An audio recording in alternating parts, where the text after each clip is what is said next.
Assalamualaikum warahmatullahi wabarakatuh. Waalaikumsalam warahmatullahi wabarakatuh. Ya, perkenalkan kami dari kelompok 7. Kami di sini akan mempresentasikan suatu materi yang bernama risk management atau manajemen risiko. Sebelum mulai pembahasannya, perkenalkan dulu kami dari tim 7 yang beranggotakan 4 orang. Yang pertama ada saya, Muhammad Hiban Ramadan. Yang kedua ada Priyanka Aleka. Yang ketiga ada Desvia Heliandi, dan yang keempat ada Lisa Rindani. Untuk pembahasan yang pertama, di sini tentang introduction akan dijelaskan oleh Desvia, silakan. Oke, di sini saya akan menjelaskan tentang Introduction Risk Management. Sebuah proyek sistem informasi itu akan selalu memiliki risiko kegagalan yang cukup besar sehingga dibutuhkan suatu perencanaan yang matang untuk menghadapi risiko tersebut. Salah satunya bentuk kegagalan itu tidak terpenuhinya cakupan dari suatu proyek karena tidak memenuhi standar-standar proses ataupun fitur-fitur yang telah ditentukan ataupun dijanjikan. Nah, dua aspek penting dalam manajemen proyek itu untuk memastikan akan kemampuan dalam mengeliminasi risiko yang terjadi dan juga memenuhi kualitas proses dengan mengelola risiko proyek dan kualitas proyek. Nah, kemudian di sini saya akan menjelaskan apa itu risk management. Manajemen risiko proyek itu proses melakukan perencanaan manajemen risiko, identifikasi, analisis, perencanaan respon, serta pelaksanaan respon dan juga pemantauan risiko pada suatu proyek. Nah, di sini tujuan dari manajemen risiko proyek yaitu untuk meningkatkan kemungkinan ataupun dampak risiko positif dan untuk mengurangi kemungkinan dampak dari risiko negatif. Nah, untuk mengoptimalkan peluang keberhasilan proyek tersebut. Nah, manajemen risiko proyek juga menyediakan sistem peringatan dini untuk masalah yang akan datang yang perlu ditangani ataupun diselesaikan. Kemudian meskipun risiko memiliki konotasi negatif tertentu, di sini pemangku kepentingan proyek harus selalu waspada dalam mengidentifikasi peluang. Kemudian di sini terdapat siklus proses manajemen risiko. Yang pertama yaitu plan risk management. Nah, di sini itu kita merencanakan manajemen risiko dengan cara menentukan cara-cara pendekatan dan merencanakan kegiatan manajemen risiko proyek. Nah, kemudian siklus kedua yaitu identifikasi risiko. Di sini yaitu kita memutuskan risiko mana yang dapat mempengaruhi suatu proyek. Kemudian identifikasi risiko ini umumnya mencakup banyak pemangku kepentingan proyek dan membutuhkan pemahaman tentang tujuan suatu proyek serta ruang lingkup, jadwal, anggaran, serta sasaran mutu dari suatu proyek.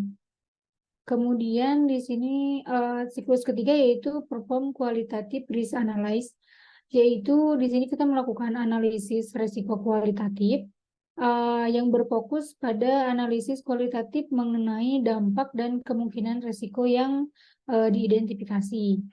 Kemudian siklus selanjutnya yaitu perform quantitative risk analysis.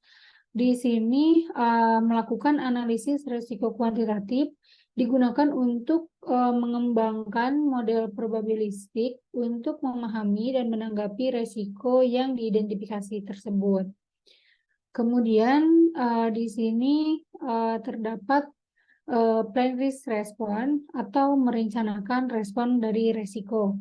Nah, di sini caranya itu mengembangkan prosedur dan teknik untuk mengurangi ancaman risiko sambil meningkatkan kemungkinan dari peluang. Kemudian siklus selanjutnya yaitu implement risk response dan siklus yang terakhir yaitu monitor risk. Nah, dari monitor risk sendiri ini menyediakan sistem peringatan dini untuk memantau suatu resiko yang teridentifikasi sebelumnya dan resiko yang akan datang. Nah, sistem ini memastikan bahwa tanggapan resiko telah dilaksanakan sesuai rencana dan memiliki efek sebagaimana yang dimaksud.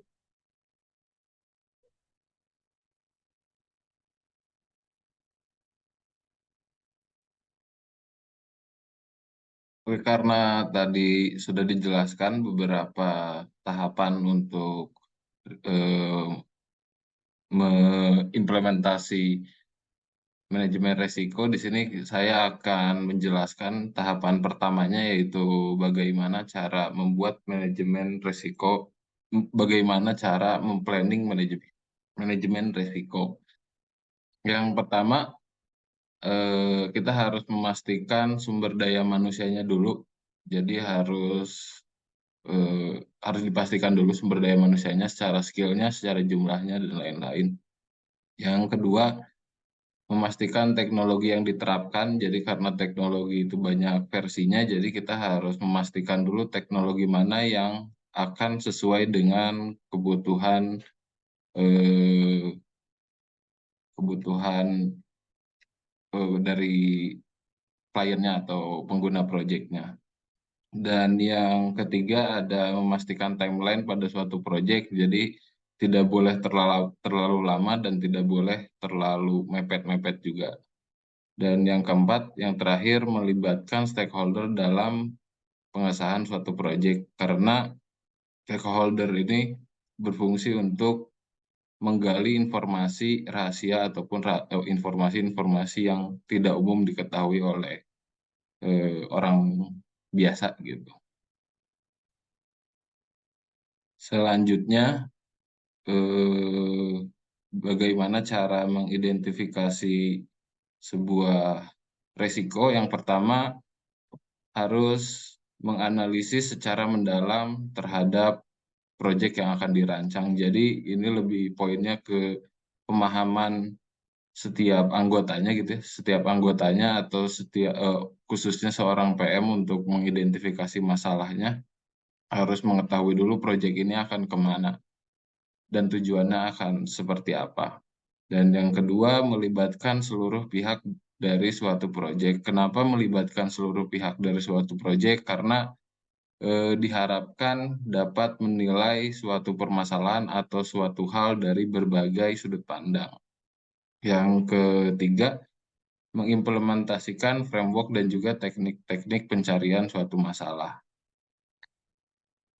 Nah, di sini saya akan menjelaskan salah satu framework dalam mencari masalah atau risk management atau mencari resiko maksudnya. Di sini ada saya memasukkan sampel yaitu 5 rings management frameworks. Yang di sini ada 5 ring. Yang pertama, cara kerjanya itu kita mengidentifikasi poin-poin dari lingkaran terluar yang konseptual, develop, execute, dan lain-lain, terus ke tengah sampai ke MOV. Saya di sini akan menjelaskan fungsi dari tiap-tiap ringsnya itu apa aja. Yang pertama, rings pertama ada konseptual, develop, execute, close project, dan evaluate project success. Jadi di sini lebih ke mencari tahu, mengidentifikasi masalah-masalah apa aja yang akan terjadi di saat planning dan juga pengerjaan proyeknya itu sendiri, tapi dari konteksnya secara global, tidak menyeluruh. Selanjutnya ada ring keempat, ada unknown, unknown, dan juga know. Ini maksudnya apa?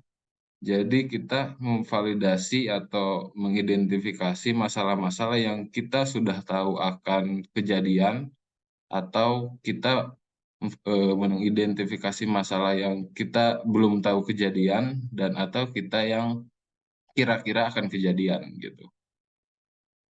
Selanjutnya, selanjutnya ada internal dan juga eksternal. Di sini menjabarkan resiko-resiko yang akan terjadi di pihak internal dari seorang developer project dan juga eksternal atau bisa dibilang dari klien suatu project. Kemudian ada ring selanjutnya ada people, legal, process, environment, teknologi, organization, product, and others. Di sini lebih menjabarkan lagi poin-poin kecil per poin yang tadi disebutkan untuk memastikan bahwa semuanya, kalaupun misalkan ada resiko, ada kemungkinan-kemungkinan buruk yang akan terjadi, bisa ditanggulangi sejak awal. Dan yang kemudian ada scope, quality, schedule, and budget. Di situ eh, mencari resiko-resiko dengan konteksnya yang tadi disebutin.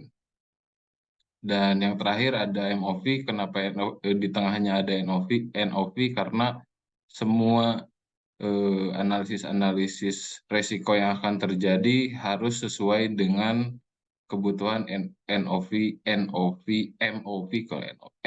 suatu proyek. Kurang lebihnya seperti itu. Oke, selanjutnya akan dijelaskan oleh Priyanka, silahkan. Baik, terima kasih. Yang selanjutnya ada bagaimana mengimplementasikan manajemen risk pada suatu proyek. Yang pertama ada identifikasi risiko. Pada tahap ini, kita ini melibatkan mengidentifikasi semua potensi risiko yang dapat mempengaruhi proyek. Yang kedua ada analisis risiko. Risiko yang diidentifikasi dianalisis untuk memahami dampak potensial dan probabilitas terjadinya risiko. Yang ketiga ada perencanaan respon risiko. Berdasarkan analisis dan identifikasi, strategi untuk mengatasi atau mengurangi dampak risiko yang disusun itu seperti apa. Yang keempat, ada implementasi dan pengawasan. Implementasi dan pengawasan ini tindakan dari perencanaan respon risiko yang dipantau secara teratur. Yang kelima, ada evaluasi dan pembelajaran. Pada tahap evaluasi dan pembelajaran ini dilakukan perbaikan untuk di masa depan agar tidak terjadi risiko yang sama untuk proyek selanjutnya. Yang keenam ada komunikasi. Komunikasi ini penting karena penanganan dari risiko-risiko yang terjadi pada suatu proyek itu melibatkan semua pemangku kepentingan dan stakeholder. Yang ketujuh ada melibatkan stakeholder.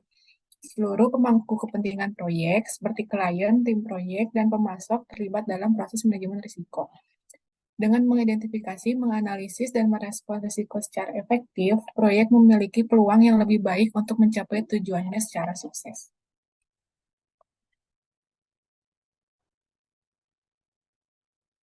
Kemudian yang selanjutnya ada teknik manajemen risiko. Yang pertama ada siklus belajar.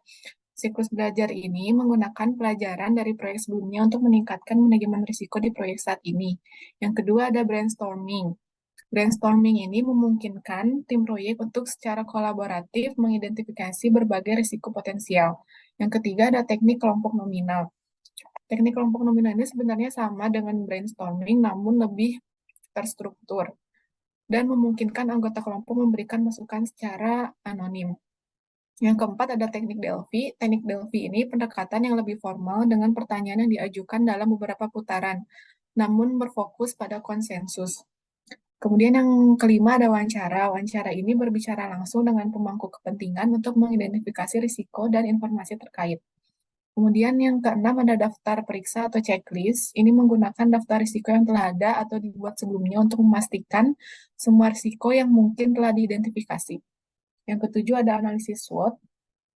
Nah, ini tuh kegunaannya untuk mengidentifikasi kekuatan atau strength, kemudian kelemahan atau weakness, peluang atau opportunity, dan ancaman atau threat yang mempengaruhi proyek. Kemudian yang kedelapan ada penyebab dan efek, aka Fishbone atau Ishikawa. Ini tuh mencari akar penyebab risiko dengan mengidentifikasi faktor-faktor yang dapat berkontribusi pada risiko. Kemudian yang terakhir ada proyek yang lalu. Proyek yang lalu ini merupakan bagian dari proses pembelajaran dari proyek sebelumnya. Selanjutnya akan dijelaskan oleh Lisa. Baik, Di sini saya akan menjelaskan tentang analisis resiko, yaitu ada yang pertama, analisis risiko diperuntukkan untuk menentukan ancaman atau peluang yang perlu mendapatkan perhatian atau tanggapan. Yang kedua, bertujuan untuk menentukan probabilitas dan dampak risiko yang teridentifikasi pada proyek agar dapat memprioritaskan risiko yang diperlukan untuk perumusan strategi. Yang ketiga, analisis risiko dapat dilaksanakan dengan pendekatan kualitatif dan kuantitatif. Yang keempat, salah satu contoh teknik analisis risiko berupa simulasi Monte Carlo yang dilakukan secara acak untuk menghasilkan nilai spesifik untuk variabel dengan distribusi probabilitas tertentu.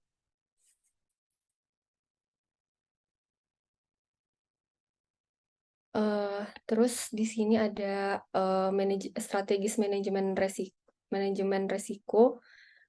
Yang poin pertama, strategi manajemen risiko bergantung dari sifat, dampak, kendala, dan toleransi atau prevensi risiko. Yang kedua, eksploitasi sebagai strategi pemanfaatan situasi untuk memastikan peluang dapat terwujud. Yang ketiga, berbagi kepemilikan sebagai strategi pembagian peluang dengan pihak lain yang dapat menangkap manfaat dari peristiwa positif. Terus poin keempat, peningkatan sebagai strategi untuk meningkatkan kemungkinan atau dampak dari suatu peluang.